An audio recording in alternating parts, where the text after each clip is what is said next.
अस्सलाम वालेकुम दोस्तों, 4 नवंबर 2024 इस्लामाबाद फ्रूट मंडी केले का सेक्शन बोली का टाइम है भाई 6:30 बजे और ये सिलसिला तकरीबन 10:30-11 बजे तक चलता रहता है। तो चलो जी आपको बोली सुनाते हैं। और एक एक लुंगर बिकता है, एक लुंगर के पीछे 10 रुपये कमीशन चार्ज किया जाता है।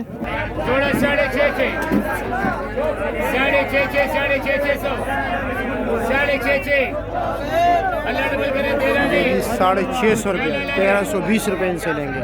2 लुंगर है। माल सस्ता होना फिर यूँ जान चढ़ाया जाता है। 4 लुंगर की बोली होती है कि जान छूटे।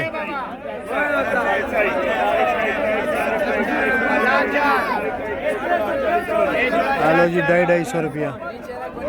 जब बिकता नहीं है आपका तो मैं क्या करूं। 200 के इशारे लगा रहे, कोई नहीं ले रहा। 200 का कोई नहीं ले रहे। अल्लाह रहम करे हम सब पर।